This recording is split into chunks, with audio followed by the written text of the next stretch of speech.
Join me as I dive deep into my father's darkest secret that changed everything for me, and see if I can come to terms with it. It was a night heavy with fog when Jack sat in his car staring at the old, run-down house on the outskirts of town. He hadn't returned here in years, hadn't come back since that night. His father had warned him never to come back again, and he'd never returned until now. Years ago, when Jack was just a young boy, his father, Victor, was a man of discipline and strength. He was a former soldier. Their house had always seemed odd, the walls whispering their own secrets in the dead of night. It could never compare to what he'd witnessed that awful night when his father had died. It started innocently enough. Jack had always loved playing in the woods behind the house, but his father grew more paranoid with every passing day. He would stare at the woods, muttering about something stalking him. "It's not safe out there, Jack," his father would say. "The woods take what's theirs. You must never go alone." One night, after a particularly strange argument, Jack's father told him he had to leave. He was angry, his eyes wide with fear, and Jack could feel the desperation in his voice. "They're coming, son. They've been watching. You're the only one who can stop them." That night, something terrible happened. Jack's father disappeared into the woods. Jack heard his screams, a guttural, animalistic cry that chilled him to the bone. He never saw his father again. The authorities searched, but they found nothing. Jack grew up in foster care, haunted by the memory of his father's last words. But now, at 25, he was back. He couldn't forget the promise he made to his father, that he would return one day to finish what was left undone. He got out of the car, his heart racing with a kind of morbid thrill, and went up to the door. The air was heavy, a thick suffocation under which an oppressive weight seemed to press the house to be holding its breath. The door creaked open with a loud, unnatural noise and Jack stepped inside. It was in shambles, the furniture broken and the wallpaper peeling, but most of all there was that smell of rot. Something, however, was not quite right. The silence was deafening, like the house was waiting for him.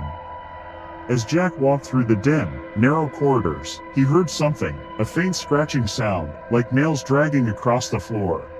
His heart skipped a beat. The sound grew louder, closer. He spun around quickly, but nothing was there. He got to his father's old study. The room was untouched, like he had stepped back into the time when his father walked out of the door. Everything was there, the desk, the books, the old photograph of Jack's mother. But then, there in the corner, there was something else, an old, rusted chest. Jack felt attracted to it. His hands were shaking as he opened it, and inside the box was a collection of odd artifacts, bones, dried animal skins, and strange symbols etched into the wood. But at the bottom of the chest lay a book, old and tattered. Jack opened it, and his eyes widened as he read the inscription. "The price of the father's sacrifice."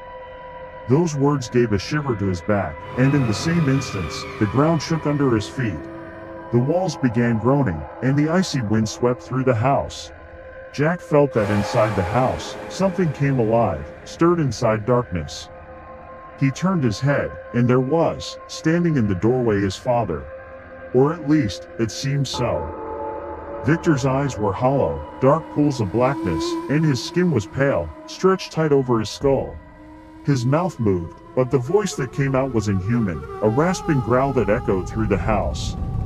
"You shouldn't have come back, Jack," his father whispered, but the words were distorted, unnatural. "They've been waiting for you. You're the last." Jack recoiled in horror, but his father stretched forward, his hands seeming to lengthen to monstrous proportions, like the limbs of a twisted, carnivorous beast.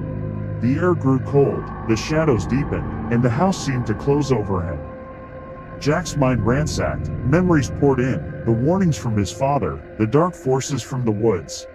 But now, it was too late. His father's hand crept up his neck, around his throat, pulling him close. The air thickened with the smell of death. "I promised you, I'd protect you, but I was wrong, I couldn't stop them. Now, you shall take my place," his father's voice echoed. Jack's vision blurs as his father's face distorts into a grotesque, monstrous grin. He sees only the dark, endless eyes of the thing that had once been his father. And then, darkness. The next morning, the town is quiet, but something is different. The woods, once silent, now seem to whisper once again. And in the distance, a voice is heard, low, rasping, and full of hunger.